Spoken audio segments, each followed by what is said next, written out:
Welcome to Rejected Religion Spotlight. I'm Stephanie Shea. My guest this month is Dr. Andrea Franchetto. Welcome back, Andrea. Thank you. Thank you, Stephanie, for having me. It's a pleasure to be here for the second time. Yes, I'm so happy that you're back. I had to look it up. The last time that you were here to talk about your work was in 2022. You were a guest on the podcast, and at that time you were working on your dissertation. You were talking about the importance of space. You were talking about the use of grimoire. You were talking about the legitimacy of the work in the grimoires, the texts themselves. So I don't know, for the viewers out there, maybe if you haven't listened to that podcast episode, that is available for you to do so. But today, Andrea is now here to talk about his completed dissertation. So congratulations are in order there. You have recently graduated. You've also received the Swedish Higher Education Association Award for Outstanding Thesis in 2024. And as well as the European Society for the Study of Western Esotericism's Thesis Prize in 2025 at the most recent SWA conference. So congratulations to you, Andrea. That is a wonderful achievement. Thank you very much. Your dissertation is called Rituals of Perceptual Presence, Space, Material Culture, and Efficacy in Late Medieval Learned Magic. This dissertation dives into how medieval magic books imagined ritual spaces, not just as symbolic circles, but as carefully crafted environments meant to help people actually sense and interact with supernatural beings like angels, demons, and other spirits. Even though these entities were officially considered non-physical, the rituals were designed to make them show up in vivid sensory ways, so seen, heard, and even felt. You call these superhuman entities, quote, culturally postulated superhuman agents, end quote, or CPSAs. So that's just a little background for those who would,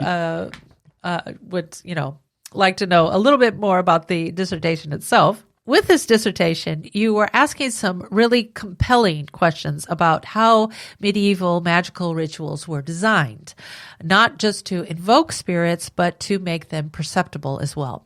You explored how these rituals tried to create real sensory experiences of beings like angels and demons, even though they were considered immaterial in theological terms. So can you talk more about this design aspect as well as the, quote, paradox of incorporeal corporeality? Right. Kind of a tongue twister there. Yes. Yes. Thank you. Thank you, Stephanie, for the opportunity. I would like to start by, first of all, yes, I gave this name, culturally postulated superhuman agents. This terminology comes from actually the theory of the study of religion, but for now we will just talk about spiritual beings or spirits, and maybe to start, I would like to start with a brief story. So this is the thesis basically, and Rituals of Perceptual Presence, as Stephanie you just mentioned, deals with a specific kind of rituals practices or techniques that aims to put practitioner in contact with the sensorial presence of spiritual beings. And it's open access, so you can easily download it through the repository of Stockholm University Press, Stockholm University, or my website.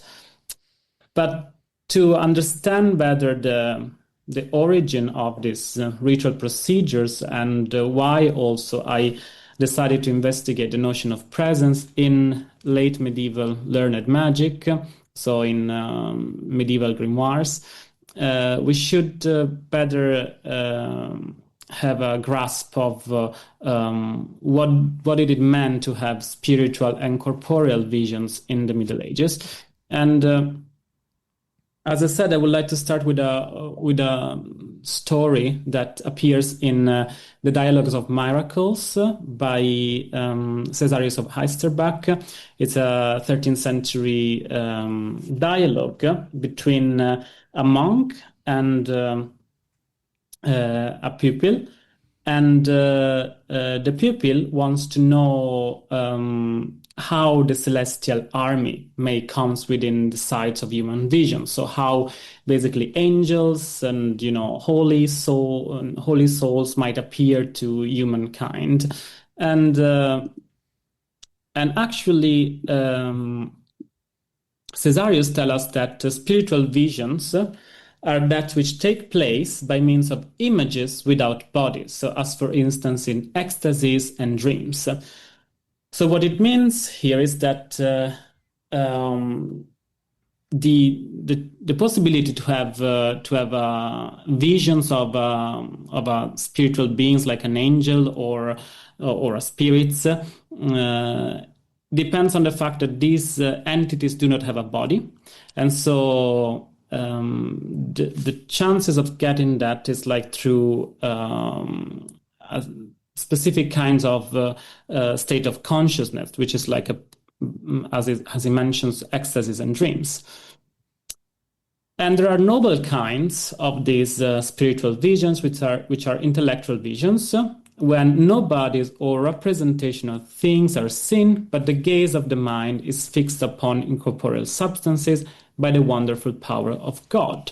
And so here we get a sense that actually to get these visions was a matter of the grace of God. So it was not that anyone could have access to these extraordinary experiences of presence. And but Caesarius, the monks, had that although the spiritual vision is of greater dignity than the incorporeal, and this is the pupil who is talking, I love better to hear example of the latter, because I think it's a greater thing that any vision to be able to see with the bodily eyes heavenly spirits. So there is a third kind of vision, which is like to see with the bodily eyes, so to see with the bodily eyes spiritual beings, and even though it's regarded as less with less dignity to have this sort of experiences, anyhow, like the pupil wants to would like to have this sort of experiences. Because of the extraordinarity of this possibility, and this story situates, I think, a bit what we could call the Christian monastery visionary subculture. So the desire, indeed, that like monks and clerics and the elite, the educated elite of the late Middle Ages had with like in this kind of religious context, and actually these taxonomy or this typology of spiritual, corporeal, and intellectual visions depends on theological and cosmological assumptions of the late Middle Ages, and particularly on the locality, so where these entities like angels and holy souls were situated in the cosmos. And in the Middle Ages, the cosmos was, a concentric spherical entity of nesting spheres. And this is the corporeal cosmos. So this nesting sphere constitutes the corporeal cosmos with degrees of corporeality. So at the center, there's more corporeality that diminish somehow towards the outer spheres. The ultimate sphere is the sphere of the fixed stars. And beyond the sphere of the fixed star resides the angels and holy soul. But beyond the sphere of the fixed star, there's no localities, there's no place, there's no space, because the concept of place in the Middle Ages was a corporeal concept. So to have a space, it means also to have a body, and so therefore, like there was this problem, right? That but by not having a body, spiritual beings also do not have a place, do not have a locus. But learned magic indeed offer practitioners the methods and the procedures to give a sort of corporeality to spiritual beings, and also to give them locomotion, so to attract them, to contain them in temporary enclosures, or to attract them to magic circles, but also to have a sensorial interactions with them, exactly in the same way that like the pupil talking to the monk wanted to have, so to have bodily visions of spiritual beings. And so we can understand also why this kind of text were circulating right in this environment, probably to address exactly this desire of entering in contact with the presence of spiritual beings, but also to obtain benefits from these interactions. It can be like knowledge, it can be other material benefits. There are different kinds of benefits that one could get from interacting with an angels or a demons or a spirits.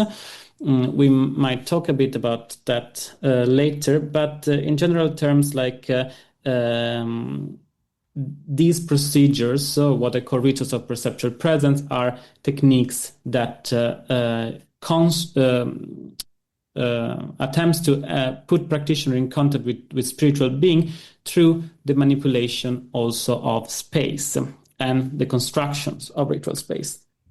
So this is to basically situate a bit the learned magic within the problem of corporeality, non-corporeality, and the locality of spiritual beings. Right. Okay, so maybe just a note here to mention the images that Andrea is showing. He has permission from the respective libraries to use these images in his work, his dissertation, and for his work. But these images are not allowed to be reproduced otherwise. So please do not use these images. Do not make screenshots of them and share them or anything like that. These images are only used by specific permission from the library for Andrea's work. Just wanted to mention that for the viewers out there. So, right. Okay. So we're putting this into a context that space, this idea of locus, that with regard to spirits, non-corporeal entities, that they don't have a space because they don't have the body. So that you have to kind of put this into a context of this is why they needed the idea of the ritual space to begin with. So you looked at the kinds of spaces where these encounters were meant to happen. How ritual circles, such as the diagram that we just saw, ruins, remote locations, how these spaces, how they shaped the experience of the magical practitioner. So I was hoping you could expand on this as well, and how this differs from fixed sacred architecture, such as a church. Right. And yes, so actually this is like part of the fourth chapter of my dissertations, where I try to unpack better the relationship between the temporariness of the ritual space and the construction of sacrality. So, Yeah. And indeed, magic usually didn't take place, at least not the entire ritual, in a church or a temple or another kind of fixed architecture, as you said, and actually these from a kind of like very superficial overview of the spatial practices of magic, the old theories of the history of religions, especially from the sociology of religion, seems to hold. Like, for example, Durkheim, who said that magic, contrary to religions, has a different involve different social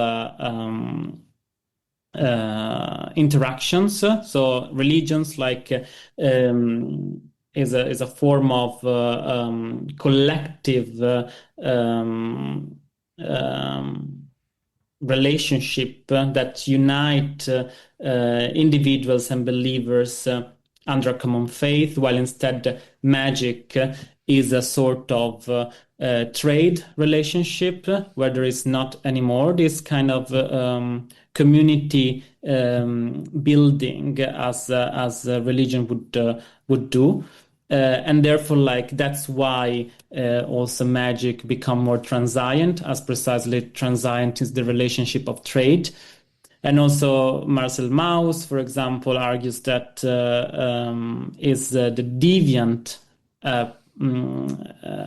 allure that magic has. So the fact that it involves deviant actions, counter-normative actions that put that at the side, outside the boundaries of sacrality and so on. However, when you instead start looking more closely to the ritual instructions, the picture is much more complex on how indeed learned magic constructs sacrality. And you start to see that indeed there is a relationship between the fixed architecture of the church and especially the ritual events, the liturgy that happens in the church, and the construction of sacrality of the ritual space. And maybe I can give an example again from the Liberi Oratus Sonori, where the practitioner actually the ritual is divided in three phases, but I also have a slide here that maybe can help better understand. Here we are this is a scheme of the three phases of the procedures for summoning aerial spirits in the Liberi Oratus Sonori. The Liberi Oratus Sonori is a magical handbooks that deals with four different kinds of magical procedures. The first one is the obtainment of the visions of God, which is a form of intellectual vision, as Cesarius of Eisterbach would understand. So while dreaming and sleeping. And the three other procedures involve the summoning and conjuration of planetary, aerial, and terrestrial spirits. So here you also have the cosmological ranking of spiritual beings, and for instead these three others ritual procedure are what Cesarius of Eisterbach would call corporeal vision. So the practitioner is awake and has to construct a ritual space. In this case, are three distinct type of ritual magical circles, but as now I will tell, the ritual circle is not the only spatial device, or it's not only the magic circle that constructs sacrality in this kind of procedures. Indeed, the procedure is divided in 3 days. The first day, the practitioner should go to a church, actually, and attend a mass. And then, after the mass, and after received the Holy Communion, should move from the church to the place of the operation, which is a clearing in a forest. And while going there, should utter certain angelic names during the walking there. And when they arrive, they have to incense the locations and draw the circle of the conjuration. And in this case, made of concentric circumferences and angelic names. And then they should pause and go back to the church the next day at the same time during the evening. But this time, the objects that the practitioner should bring to the circle increase. So not only the body who has been sacralized by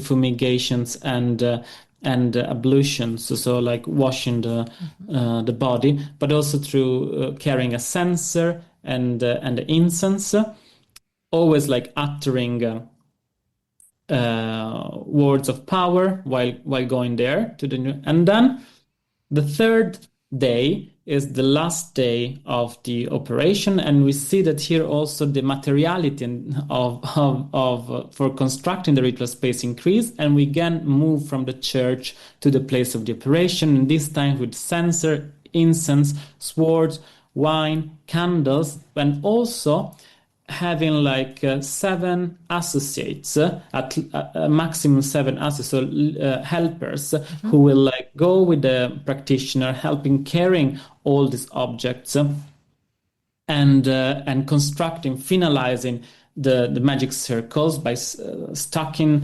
swords. The swords are the cardinal direction of the circle, so making the circle more solid in a certain way. I will come back to solidity after. Okay.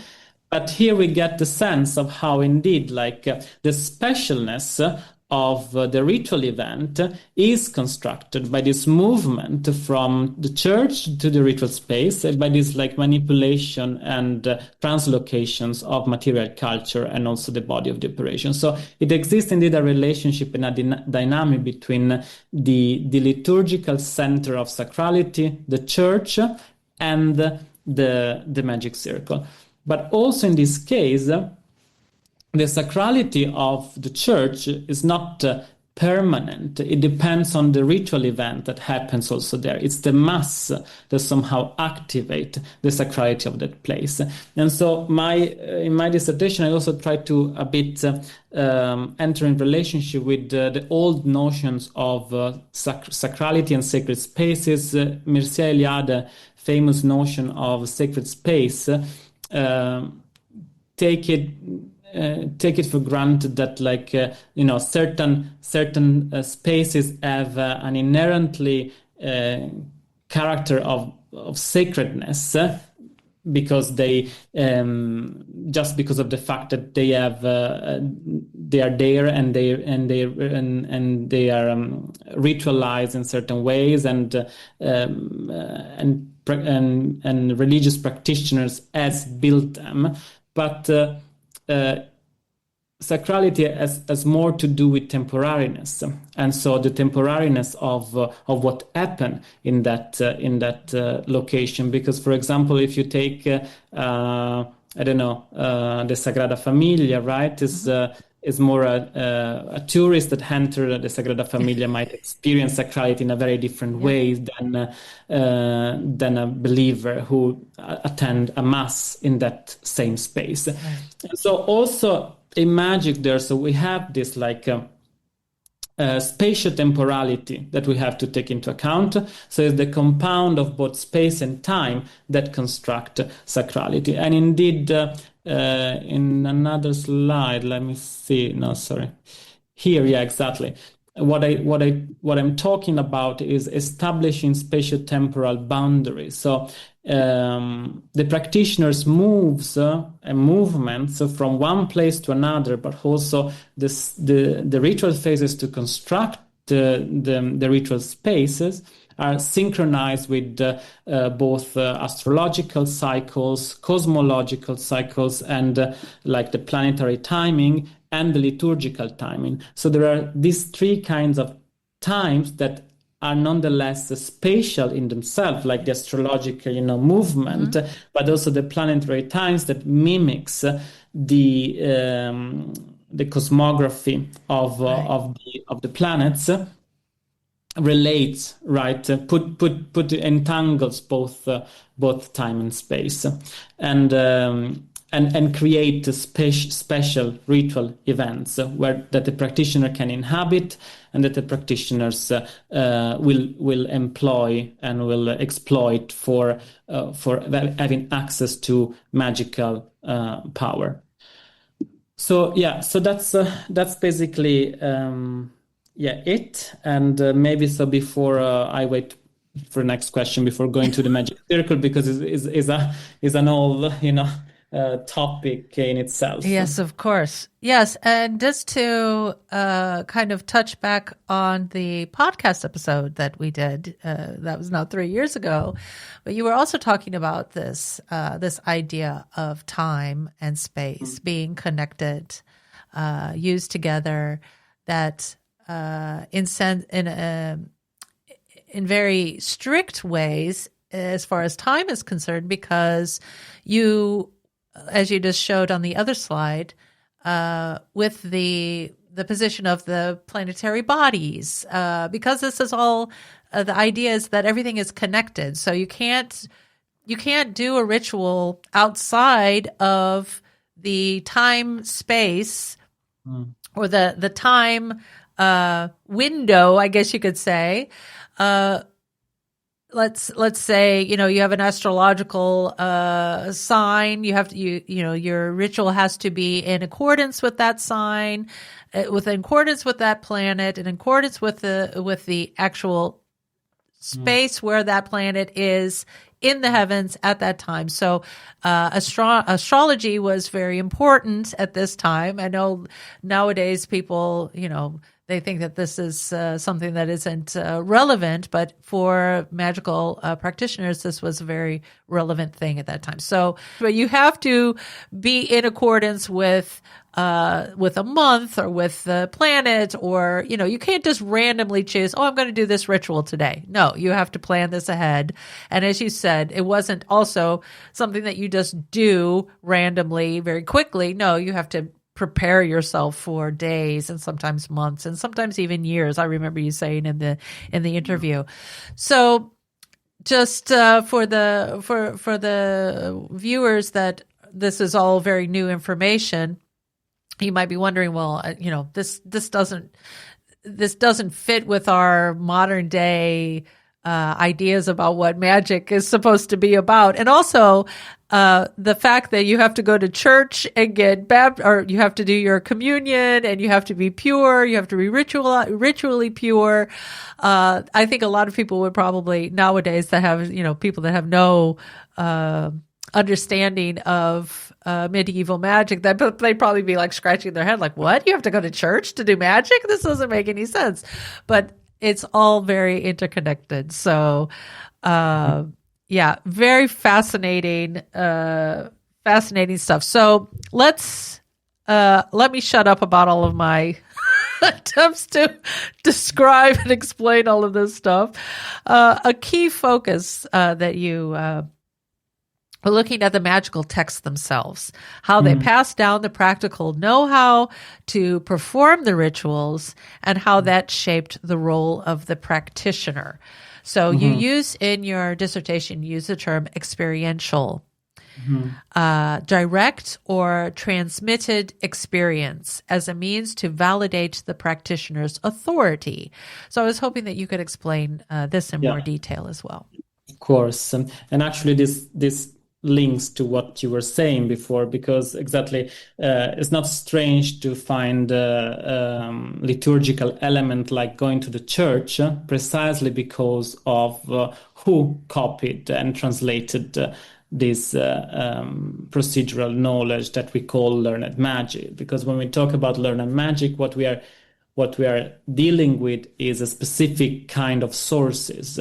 Historical sources. These are manuscripts that preserve texts that deals with procedures. So procedures that tells you what you have to do to reach a certain result, and the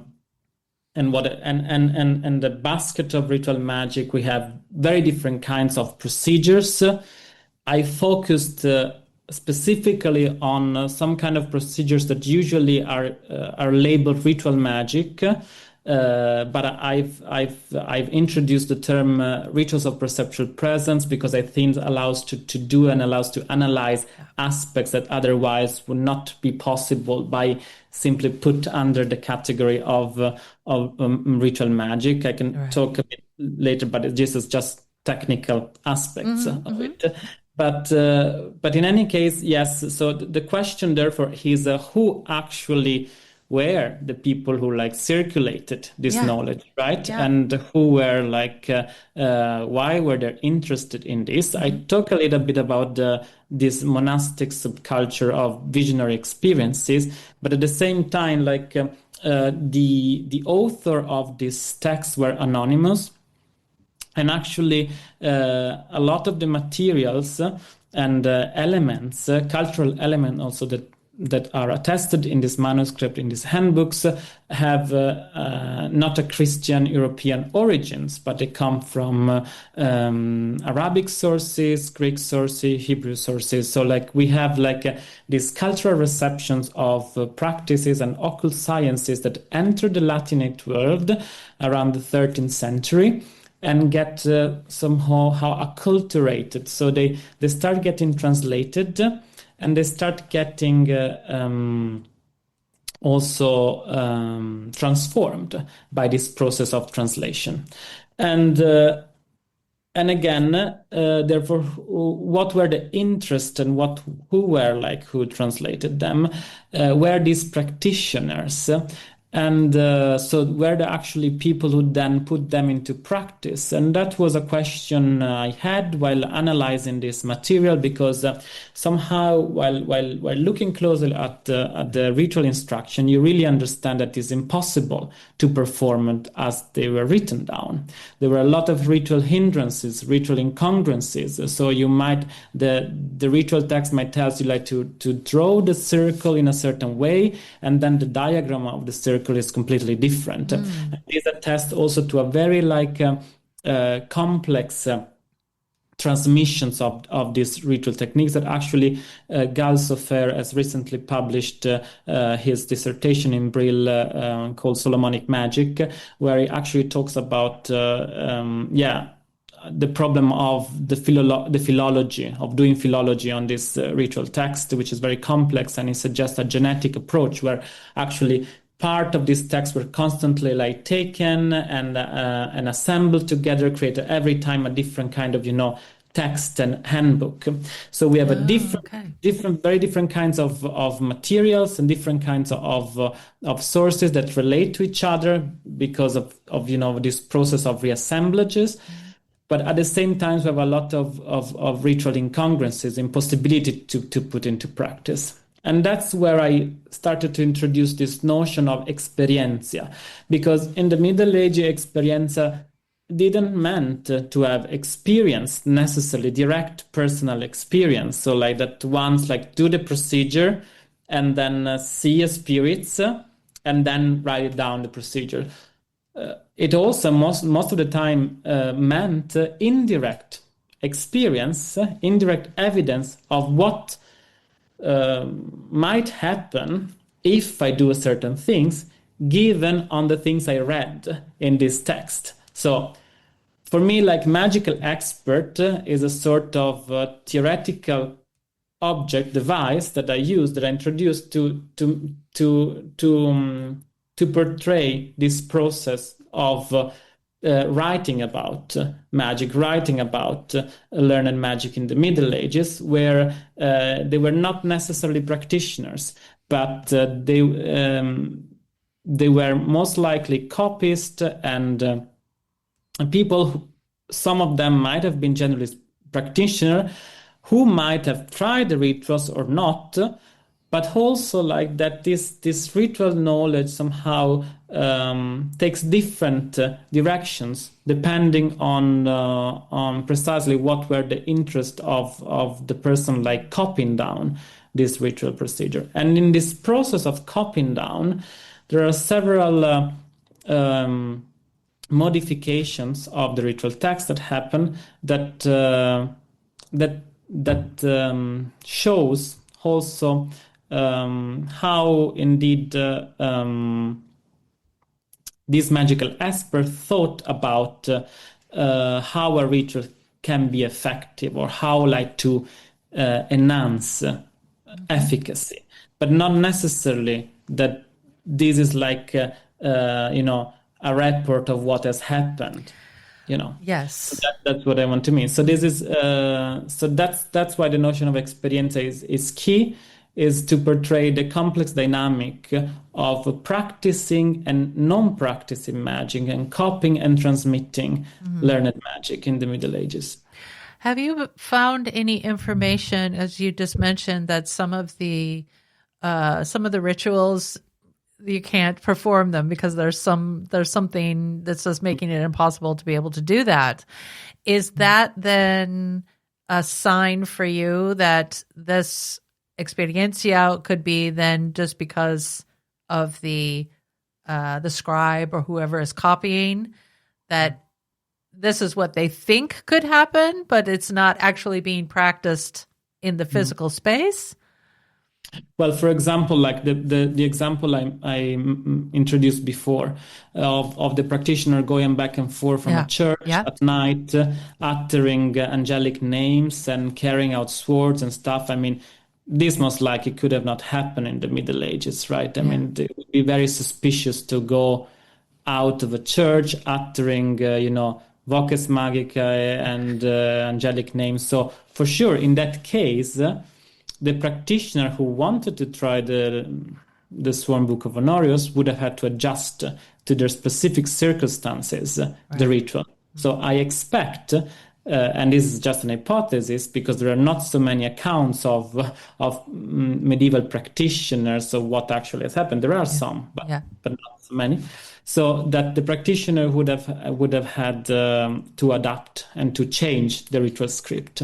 But the magical expert wrote, a text that for their understanding was effective. And so that, like, in order to, to reach this ritual climax of sacrality and specialness, to have this sense of specialness of the ritual event, these ritual translocations are somehow necessary, and so they write about these ritual translocations, and they are retained in the ritual textual transmission. So I can give you also another example with another processes, which is what I study is the semiotic processes of copying down diagrams in particular, because one of the aspects of this dissertation is that the central focus was on the relationship between the diagrams of the ritual space and the images of the ritual space and the ritual instructions. And I can show you maybe like a slide here because I have it. So as I said, in the process of acculturating, right, ritual procedures that come from a non-Christian cultural context, and when they enter into the Latinate context, and these magical experts started to work on this, translating, copying, and passing, they had two options, right? One is like to kind of re-symbolize them. So in the means of, like, for example, introducing Christian elements like the liturgical time, the prayers, and all these things. And the other one is instead to retain the transgressions of the cultural norms, Christian cultural norms. So, for example, retaining magic circles or characters that do not have correspondence with the Latin alphabet or another known alphabet, or like strange symbols and seals, right, to augment the sense of non-ordinariness, and so also the sense of efficacy, the sense of strangeness of these procedures that might, augment the sense that this could be effective indeed. And this is a semiotic process that we see not only in magic but also in other cultural practices,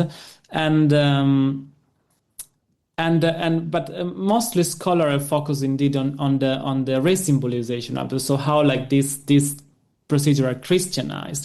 While instead, in my study, I wanted to focus instead of on the way in which instead ritual elements are opacified, or like are rendered like more special, more extraneous, more like magical, one could say.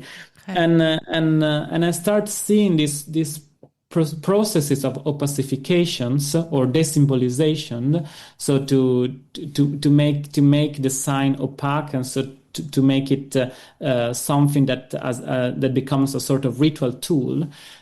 In the way diagrams circulate and the diagrams change and transformed. For example, here you see in the Coxa 25 is the circle of the Key of Solomon, and here you see that the copyist or the magical expert. First of all, draw 3 concentric circumferences and a circumscribing square.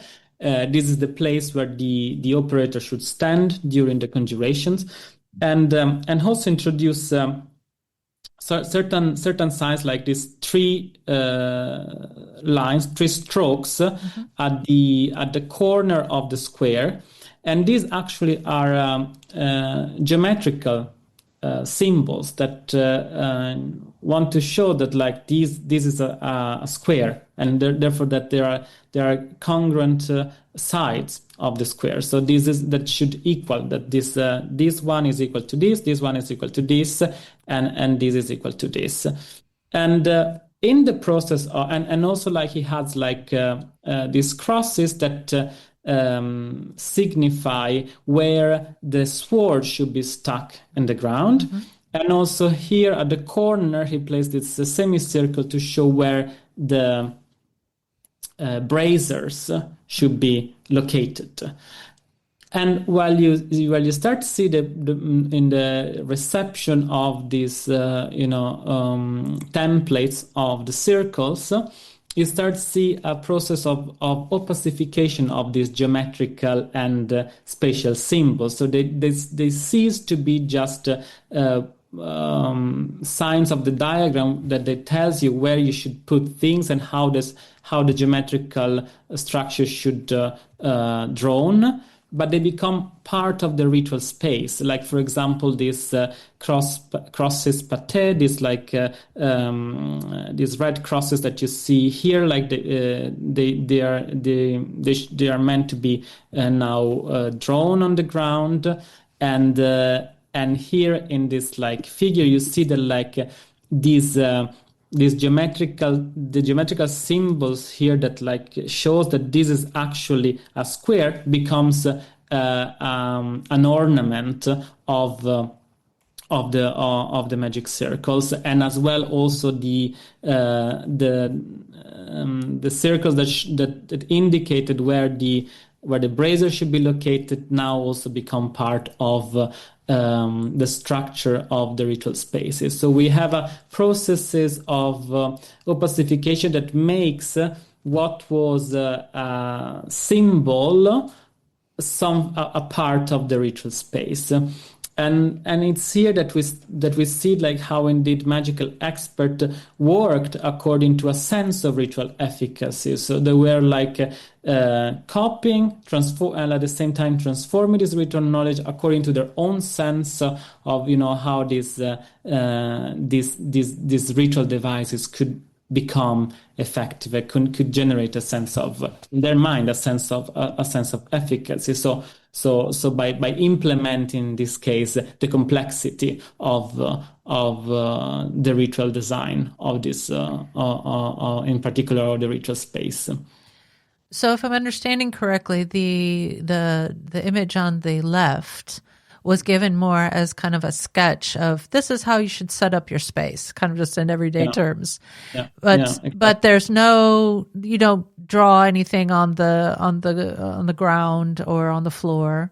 It's just the circles are drawn, but do you draw these little wiggly squiggly lines? You don't do. This is just like a model of what how you're supposed to set it up. Yeah, exactly. And But where the then, objects will, yeah, should be where you should placed. put the swords, where you should put the braziers, et cetera, et Yeah. cetera. I think the only thing there probably would be the circles that are probably drawn into And the exactly. And ground. yeah, and sometimes even like these the names that you see there in this case, yes, should be either usually are written on parchment and Okay. put on around a circle, or they should for example, in another handbook, the Munich Handbook of Necromancy, you find, for example, written names inside the bands of the circle, but actually are meant to be uttered while you draw the circle. So not Uh-huh. all the elements that you see in the circle are meant to be transposed on the Uh-huh. ground. Okay. So there is this dynamic between exactly what part of the diagrams becomes materially there, so it becomes a part of the ritual space, and what actually is meant just to be uttered, and therefore, or like meant to be, just a signpost for a ritual object, and therefore those elements are not meant to be reproduced. But Right.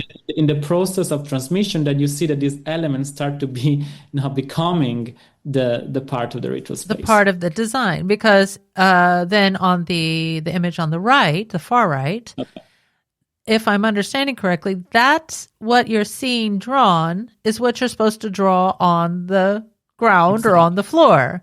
So this is Exactly. actually what you're supposed to see in the physical space, these shapes Exactly. and the square and the lines and the half moons and all of that. The circles, everything is supposed to be as you see it, that's supposed to be reproduced on the ground or on the floor. So that's, I find very interesting.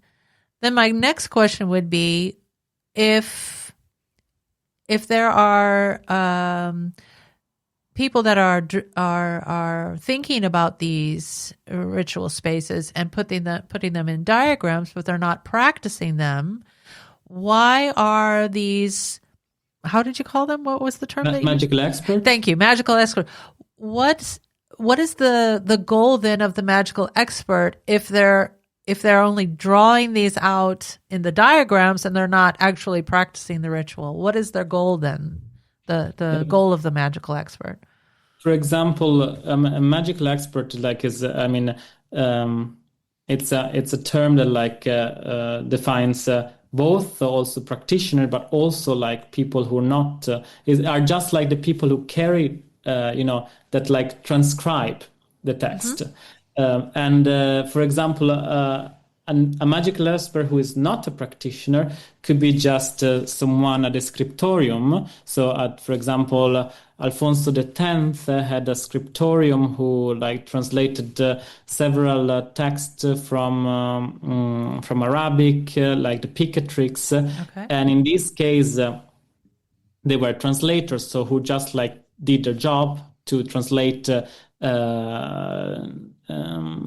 magical knowledge for a king, and so it was meant therefore to be stored in a library, and you see indeed many manuscripts of ritual magic that were embellished and therefore meant to be located in a royal library or but not for like direct personal use. Of course, there were also those, but again, it's about the who commissioned them and who and what exactly was the interest in having that. It could also just be to have there for showing that you have in case the power to control natural events, like in the case of the Picatrix, having the Picatrix at in your own library would have showed that you first of all you had the ability and also the power to have this this knowledge translated in first place. Knowledge in disguise, but also like the potential power to exploit the occult forces of the universe. So it has it could have different. So having this diagram, having these handbooks could like have very different functions for different individuals and also social strata in the Middle Right. Ages. So you And could command a certain amount of control or power over someone or a group of people if they viewed you as maybe potentially being a dangerous person that they don't want to cross, or something like course, that's used kind of as a means of like a threat even. yeah, exactly. Yeah. It could be of course the mediation of magic, right, through different media also like involve different ways of receiving, right, this message of non-ordinariness, extraordinariness, and what effect this can produce if put into practice, or just like specialness is just Yeah. It sets enough you apart. Yeah. for uh, for wanting Yeah. to have a book like that in your library. Speaking of having something like that in your library, though, is this these materials were not considered acceptable materials, correct? I mean, maybe some of them might be, depending on the type of grimoire, but if you're talking about necromancy or something like that, I remember you in our interview in the podcast that you said that these were forbidden texts. So there's also this sense of danger as well in owning texts like these, because not all of them were sanctioned by the Holy Church. So what's going on there? Can you talk more about that? Yeah, of course, there are, in particular, as you mentioned, like necromancy was so the explicit demonic magic. So, of course, so we are dealing with very different genres of magic, Yes, right? yes. With angelic magic, theurgic magic. Yeah. Theurgic magic is mostly like could also be like associated with angelic magic. But when I talk about theurgic magic, is obtaining the visions of God. Yeah. Angelic magic, entering in contact with angelic beings. Demonic magic, as it says, like conjuration and summoning of demons, but also astral magic. So making talismans to exploit the powers of the stars. And also there are rituals of perceptual presence, so where like this planetary spirits appear in front of the operator. And of course these as I said, procedural knowledge undermine the authority of the church of controlling who can have access to numinous power and numinous presence. And of course learning magic not only is a shortcut to having like these intellectual and spiritual visions, but is also a method to reach that. So it offers a procedural knowledge. So it's not anymore granted by the grace of God, right? But it's like it's a method that if put into practice, I can reach that state. And therefore that's why it was looking with so much suspicion having this book. And therefore also that's why, for example, we find like for example, in the Liberi Ratus Honorum, in the Sworn Book of Honorius, the one I've presented before, the prologue the prologue, which is a sort of an apology to magic, and why like it's magic is legitimate, and why magic is a gift from God, and this is like, we should like instead embrace it, and so there were all these like rhetorical devices with which magical handbooks circulated that attempt to like put like magic into legitimate and even like this authoritarian lineage of magical knowledge that comes directly from angelic revelations or God.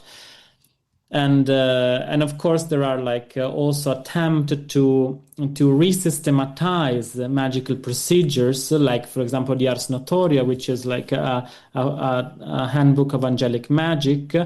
Has been there have been like monks who try to like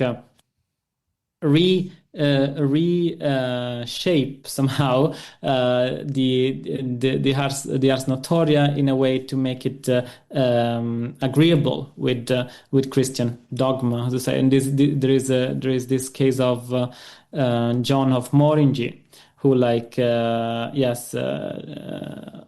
the Golden Flowers, that took inspirations from the Ars Notoria, and basically is the rituals of the Ars Notoria, but in a new framework where it's he argues that this is the appropriate way to conduct angelic magic in a pious and of course legitimate way. So there are also this kind of like attempts to and these are processes, one could say, probably of re-symbolization of magical knowledge that I was talking about. I see. Thank you for explaining that, because I think maybe the general idea about magic is that the church always thought magic was bad and evil, and you shouldn't be doing it. But I think what you're introducing here is that there's much more nuance than what most people would generally assume.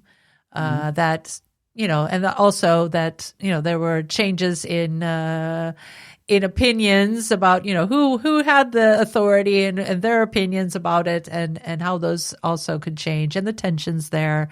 But it's more nuanced than most people would think on the surface. That yes, perhaps it was officially the rule of the church that you shouldn't do it, but then there were some times where people were a little bit more flexible with these ideas and allowed things to happen, which maybe under maybe one pope thought it was okay, and another pope said no, I don't want to. So depending on who held the reins at that time.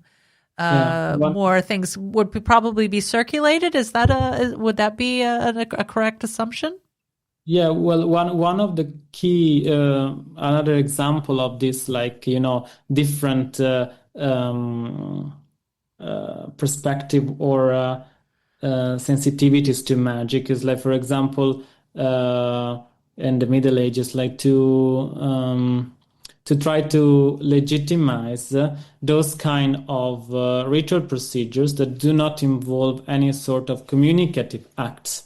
So if you're not like inscribing characters or symbols that you don't really understand what is the meaning, that's probably there is not like a communicative act with spiritual beings, but it only relies on natural causality, something that has been ordained by God, and so therefore that is allowed. But of course, therefore, then in order to understand and to discern what is really like going on there in that procedure, then is always like a matter of the ecclesiastical authority to sanction, like if that is actually natural magic and you're not engaging like in any sort of like communicative act with spirits, or if it maybe involves some kind of secret pacts that you are actually signing with spirit through a sort of coded language and so on. Mm-hmm. Yes, it's much more intricate than it would look on the surface, but that's what makes it such an interesting topic. So, thank you for that. So, getting back to your dissertation, you ask whether this kind of ritual, what you have been calling the ritual of perceptual presence, if this can be compared across cultures and time periods. So I was hoping if you could talk more about this concept, how it functions, as well as how you see it being used in other areas as well. Right. So rituals of perceptual presence, right? So that's actually something I've introduced in this work in the dissertation, and of course I can talk more about that. And yes, I have here a slide. I've introduced this concept of the spectrum of presence to talk about rituals of perceptual presence in learned magic, and what these spectrums want to tell is a relationship. This spectrum is grounded in philosophy of perception, and in particularly the notion of perceptual presence. What is perceptual presence? Perceptual presence basically is what I was talking about before, talking about corporeal vision, but in a more accurate way, in the sense that like something is perceptual when it is out there in the veridical space of the observer, and it's therefore observer independent. It means that like it exists outside of me, right? And if I move, for example, around an object, right, I disclosed part of the object that were occluded to sight. And so therefore that there is an independency between the object I'm observing and the observer, that is me in this kind. And of that object I have a perceptual presence. At the opposite side of the spectrum, there is mental imagery. And mental imagery is what is like observer dependent. And therefore, like, for example, in dreams and other kinds of visionary state, you are in a different relationship to the object that is present in that state, because it's observer dependent. It does not exist in the space out there. And however, while I was looking at the ritual instructions and these magical handbooks, I noticed that indeed what we are dealing with is a spectrum. So the ritual procedures of ritual magic indicates that practitioner expected to have different gradients of perceptuality of spiritual beings, and on the pole of permanence, so of the pole of mental imagery, we have theurgic magic. So we have like this sort of the ars notoria, where the angels appears in the mental space of the operator while dreaming, or in the first operation of the Liber Iuratus, the visions of God, right, where the practitioner are not awake. And these spectrum of presence also relate to a different, tells also a relationship between the kind of visions and the way in which the space of the ritual space is constructed. In the case of theurgic magic, we don't find, for example, magic circle or a complex mobilization and manipulations of material culture. It's usually, for example, the ingestions of substances or the preparations of a ritual bed. But there's no actual modalities of signify or like constructing boundaries, for example, between the body of the operator and the presence of the spirit. As instead, it happens in rituals of perceptual presence. In rituals of perceptual presence, we find that the gradients of solidity of both the ritual space and the spirits that appear and interact with the elements of the material of the ritual space increase. And so there is a different dynamics there of constructing ritual space, because the expectations of the spirits appearing is perceptual. And so this spectrum also tells about this relationship, and this spectrum also has allowed me to look more close into like this these dynamics of how indeed it is possible to solidify the presence of spirits and culturally postulated superhuman agents, a more like comparative religious perspective, through the construction of specific typologies of ritual spaces, which I find 5 typologies in ritual magic, which are I can maybe show that as well. Here it is, which I call spatial paradigms. And so in the case of rituals of perceptual presence, we see a very more complex articulations of how indeed practitioners or magical expert designed ritual spaces for interactions with this kind of presence. So we find, for example, the practitioner enclosement, where the operator is enclosed, and this is the typical magic circle, right, that we all know. But indeed, medieval magic has a wide variety of kind of circle and also not circles.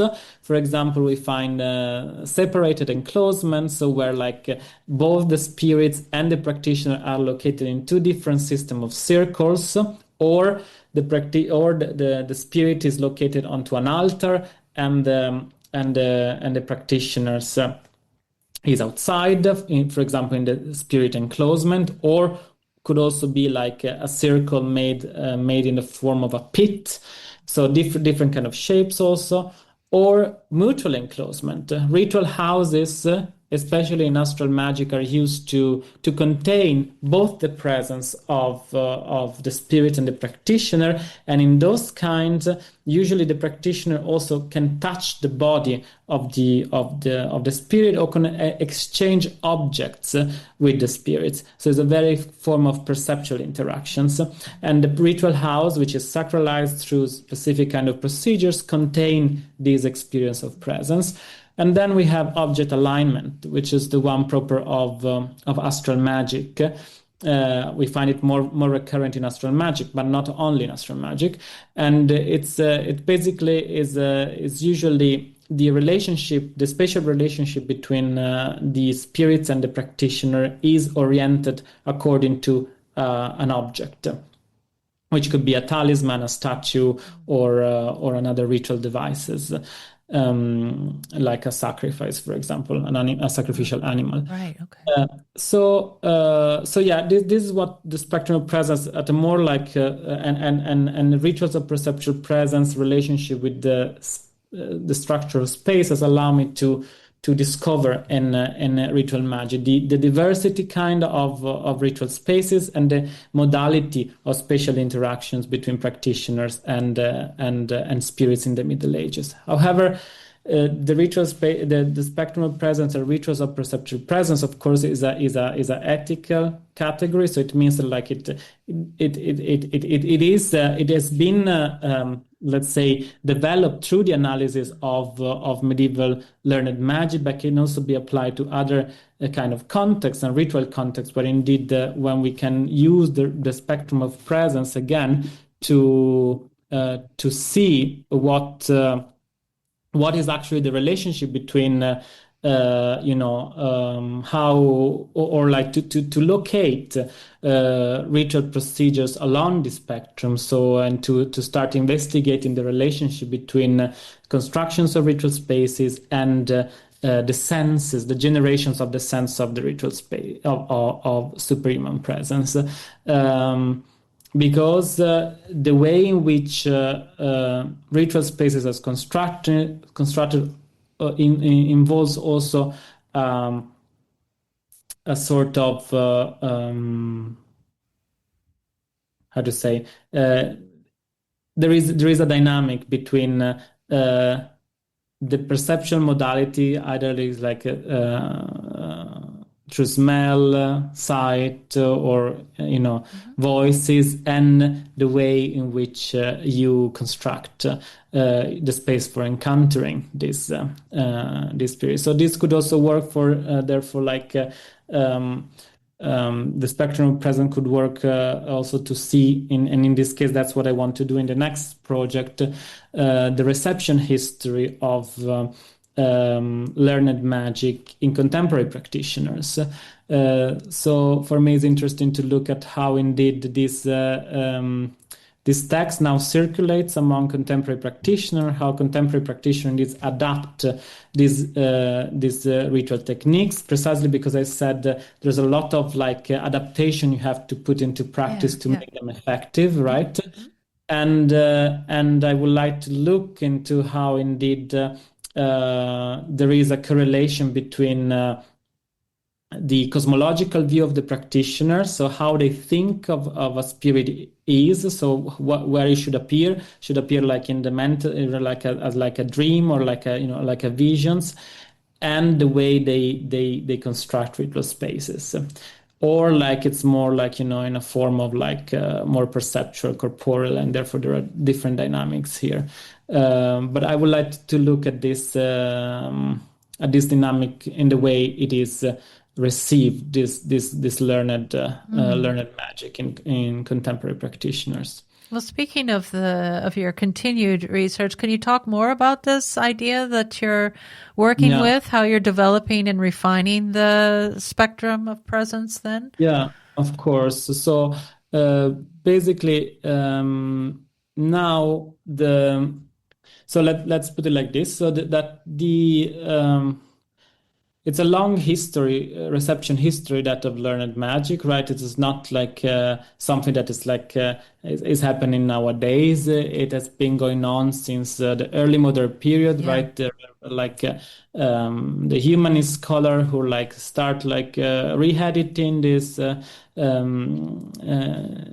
procedural knowledge, like Cornelius Agrippa, John Dee, and so on, and then like entered like the late modern period through other reinterpretation by occultists like Aleister Crowley and so on. And towards the 70s, we start to see a different phenomenon, which was we can call it the purist turn, where actually practitioners were dissatisfied with the revisions and also creative sometimes revisions of the original sources, and went back to the archive to try to reconstruct these original texts. And so and then in the 2000s, we start to see the digitalization of these sources. So like now these sources are widely available across the world.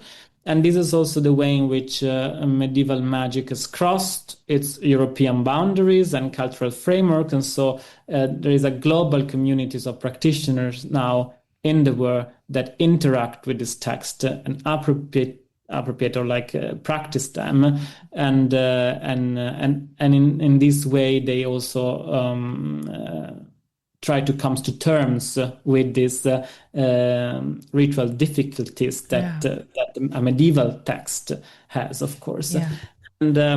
And therefore, like the question is for me also very interesting is from the perspective of intersectionality. So in the Middle Ages, the magical experts who were active in this copying and transmitting were mostly male clerics, right? Christian clerics. But nowadays, the community of practitioners include like women, males, transgender people, LGBTQ plus, and in these cases, like the question therefore is on how, like indeed, for example, ritual spaces but not only ritual space, the entire practice like is embodied and enacted, and so therefore how it is transformed, how it transforms in intersectional dimensions. So again, I would like to see again this process, this semiotic processes of opacification and resymbolization, but with this like intersectional lens to procedural knowledge. And how far have you gotten as far as, like, take for example what you were talking about with, how it's changed with regard to practitioners. Mm-hmm. And within ritual magic, you have, just for example, just the idea of the masculine and the feminine, certain energies having masculine or feminine qualities and things like that, and how different practitioners that are not, we're not assuming anymore that these practitioners are males, that, biologically males. So, have you found anything out about this yet, about how people are now viewing this, or is this what you're looking to find out more about? How different? Okay, I got you. Okay. Very early stage now. I met practitioners and I've talked to them, but about their own ritual practice and what kind of sources they're looking at, in particularly, and indeed also that's very interesting for me, what kind of material is received and people are interested in trying out. Mm-hmm. But yes, it's still an early stage, and I'm still like trying to position the project with the European funding schemes. So as soon as I will hopefully get fundings, then I will start the recruitment process and the digital ethnography of this for this project. Yeah. And what is as far as scope is concerned? Are you limiting this to just the grimoire text, or are you also looking at more contemporary texts coming from other areas of magic, like chaos magic, like the Liber Null or things like that, or are you not? Are you excluding those modern? At the moment, I'm specifically looking at the so-called, what I said, purist turn, or like this dimension of like going back to the archive and try to put into practice medieval magic, or pre-modern magic in contemporary settings. Because it's there where I can look at these adaptations and transformations of magic, and also like because my expertise is in medieval magic, so I can better like appreciate like what is actually going on with the text and with the practice and with the rituals. Of course, understood. But in theory, your figure of the spectrum of presence that could be used by any time, any era, any type of magical system, or religious system, right. It gives like coordinates to study the relationship between the phenomenology of presence, so how the spirits appear, and the location of presence, where the spirits appear. And in this relationship, how the question is how like ritual spaces are constructed. And of course, then every tradition, so every kind takes different modalities of constructing ritual spaces. Yeah. Fascinating stuff. I hope that the people who watch this video will read your dissertation, because there's much more that we didn't touch on here, of course, much more information in the dissertation itself. It's very, very detailed, but in a very interesting way, the way you broke everything down to kind of start to analyze it, and then you started to rebuild everything back up. I thought it was a really a fascinating process that you went through. Is there anything else that you would maybe want to share about your conclusions that you reached? How, what these conclusions reveal about sensory logic of magics, the ritual space, embodied experience? Yeah. Of course, yes. So, of course, main conclusions, therefore, of the thesis, well, as we mentioned before, is like introducing a methodology on like also studying this text, because the thesis as of course like dealt with. Has been located in the history of religion, but take inspiration from different disciplines, architecture, and phenomenology, as I said, cognitive science of religion, and in particularly for me, like it's important to mention that like the study on the iconography of this manuscript, that was like especially when it comes from diagram, was neglected or not yet done in detail, and these very close both paleographical and architectural also analysis of this element, of this ritual element, that shows indeed the complex way in which they circulated in manuscript, and they happen to be transformed and adapted, precisely as I mentioned before, with these semiotic processes. And of course also the other important aspect is like this redefinition, probably, that I haven't like talked about, of what is a magic circle indeed, and I've started looking at them as something that they indeed are in between diagrams and ritual spaces, and I've called them imaginal architectural devices. So a device that like helps to have this sort of perceptual experience of presence, for the way they are able to anchor to materiality, to material culture, imaginal boundaries, and the sense of boundaries of constructing a spatial boundaries. But also, of course, I would say the phenomenology of presence in itself allows to work across the usual categories of learning magic, like ritual magic, astral magic, and so on, and look instead what are the commonalities between them, and certain, and looking more closely at fine details to the single procedures across these genres, and what they have in common, and then making a hypothesis indeed of the reception history and the transmissions of these practices across different handbooks. And also like something that I haven't mentioned, but I have also the fourth chapter like deals with the reception of magic circles from Arabic, Persian, and Indian text and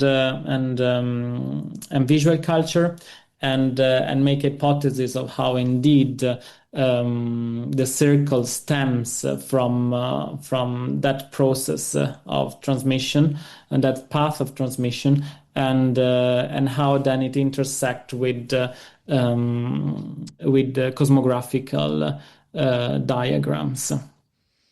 So there's so much more, as I said before, there's so much more information in your dissertation that we can't reach, and we can't, we can't talk about it here. It would be too far of a reach for us to go into every last detail. But for anyone who is interested in medieval magic, in grimoire, ritual magic, this, what you're doing, I think helps to contextualize a lot of misconceptions, a lot of things that that people might just have, there might just be blank areas of what does that mean? Yeah, we can talk about ritual space, but what does that actually mean? What does that look like? You've really added a lot of, with your research, a lot of important dialogue here as to, what it is we're actually, what you're talking about when you're talking about the ritual space. And you've, as you said in your work, that it wasn't really an area that was looked into. So for anyone who's interested in this, please have a look at this dissertation, read it, and I think you'll take away a lot more than what we could talk about here today. So thank you so much, Andrea, for being here. Thank you. How can people keep abreast of what it is that you're doing? Of course, I have a personal website, franchettoandrea.com, and otherwise academia.edu, LinkedIn, or Facebook also. That are the channels I look at. Right. Yeah. Very, very good. I will add that to the program notes, as well as the link to your dissertation. Good luck to you with your upcoming projects. I hope that you get that funding so that you can continue on with your wonderful work. Thank you so much for being here. It's always a pleasure to talk with you. Thank you, Stephanie. It's been an honor. Thank you so much for hosting. Thank you.